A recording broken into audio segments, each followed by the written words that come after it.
Changes are happening in the way the city of Lansing deals with red-tagged homes. Officials have removed the option to table cases being considered for demolition. Rachel Ramsey is here for you now with how people involved feel about the change. Rachel. Sherry, Siobhan, this is a complicated process, but here are the basics. When a property is deemed unsafe, it's red tagged. The property owner then has 180 days to make improvements. After that time, if the cost to fix the property is more than the value of the property, the demolition board, made up of 3 hearing officers, can recommend that the home be demolished. Now that the board can't table its decision, officials say more pressure will be put on property owners to fix things.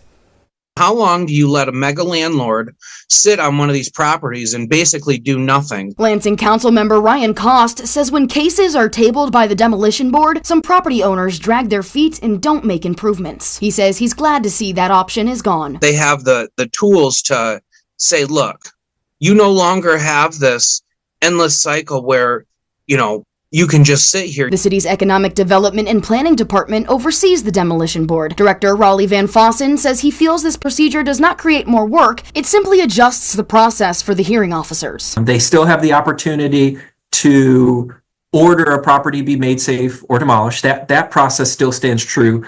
But in lieu of tabling a case, if an owner is making positive improvements, the new direction they would go is that they would then discharge the case back to code enforcement. And if the same issues continue, another hearing can take place with the demolition board. And this change is something Cost is hopeful for, saying the more red tags taken off of homes, the more affordable housing the city can offer. 788 red tags is not a small number.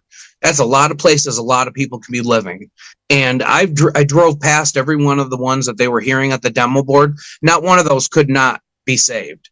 They all could be saved. Van Fossen says this is a process for owners who are not taking care of their property, and he wants to make sure procedures are managed correctly. At the end of the day, everybody in the community deserves to live next door to safe, decent housing and other types of properties, and this is a process that holds people accountable to that.